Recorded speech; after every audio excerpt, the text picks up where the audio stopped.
when I look at positioning across the market and I talk to a lot of clients, institutional and wealth clients both, I still get the sense there are a lot of bears. When I look at flow data, I still think positioning is offsides relative to where we came into Liberation Day. So I think any form of good news, anything that's constructive with respect to where we're going to go and certainty that we might be able to provide, given that we're coming off the heels of a really, really strong earnings season, I think all of that is marginally positive to the market. And that's why you're seeing these sorts of reactions. I do caution clients, however, that while I'm still optimistic about where this market's going to go, I think there's a couple of things that we need to address in the near term. Number one is reconciliation with respect to where Fed expectations are. We had the FOMC and Powell last week basically say that if we continue to see good jobs data and inflation tick up, which it will if we don't get to some deals with respect to tariffs, that's going to box the Fed out of doing much of anything this entire year. So rates have to adjust to that. And then the other piece of it is I think we might be getting a little too optimistic with respect to where tariff talks are going. The certainty is good, but tariff levels are still significantly higher than where we came into Liberation Day, and we still need to make some adjustments with respect to earnings. So we need to balance it and use downside opportunistically going forward. Yeah, Matt, I think I would agree with you, right? Because, I mean, the fact that both sides are talking at a high level, that's obviously positive, right? But this isn't going to change or happen overnight, one. And you're right, 145% and 125%, those numbers are still on. And until they come down, really, there's not going to be any material improvements in terms of the economy or in terms of the environment for businesses, right? So what I'm trying to figure out is, let's say they keep talking. The numbers stay where they are, 145, 125, right? Folks are looking out to the fall and thinking, look, that is when it's going to bite the hardest for companies, for consumers as well. And that is likely when we're probably going to see the economy dip into a full recession. That is 2 quarters back to back, even though we've just come off the back of the first quarter already negative. What do you think? You know, Martin, I don't think we're going to see a recession. That's been my base case through all of this. I think growth is going to slow. It might slow substantially, but what we're seeing from the hard data is that the base from which we're going to slow is really, really strong. So I think the progress that we're making with respect to trade talks and the fact that there's been a lot of pivots from the White House, that to me takes the most significant left tail scenarios off the table. That should help us avoid recession.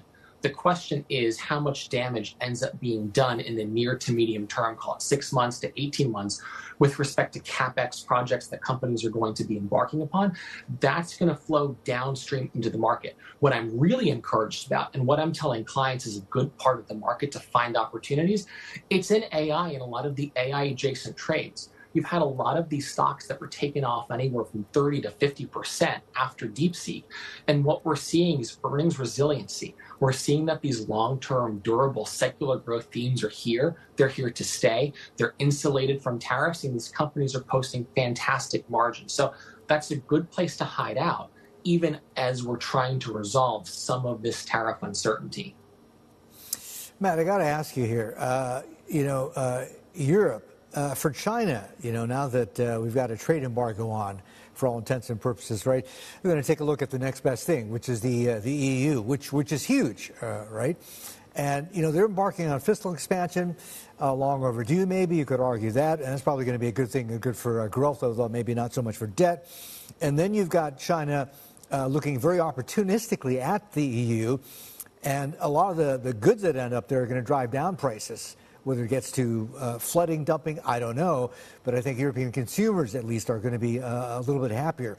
What does that mean for opportunities in European equities, though? Yeah, it's a great question, Martin. And I would actually argue India is probably the next best alternative from China for a number of good reasons. But I'm still optimistic on the EU. And to your point, a lot of these goods are going to have to go someplace. And so maybe European children can have a $4 or $5 Christmas instead of a $2 Christmas, which Trump's kind of set everybody up for here. But, all joking aside, Europe looks constructive. We came into this year, and I think we talked about this early in January, that European banks in particular and defense companies were going to benefit from the environment that Europe was in. And even with tariffs in place, European bank earnings have been fantastic. it's been one of the few areas, besides some defense, that's been incredibly strong across the board. I continue to like European banks. Again, I don't necessarily want to chase them higher, but I would look for some downside to be adding to positioning if you don't have any. And again, when you look at Europe, you look at fiscal changes that are happening. You have the ECB lowering rates, coupled with a large release of the fiscal brake in Germany, 500 plus billion euros being spent to rearm and invest in defense. You're starting to see a lot more of that take place, and inflation isn't as entrenched as it's likely going to be in the US. So I do think there's a lot of opportunities over in Europe, and that's why you're starting to see that market continue to perform well and continue its outperformance that we saw late last year into early this year.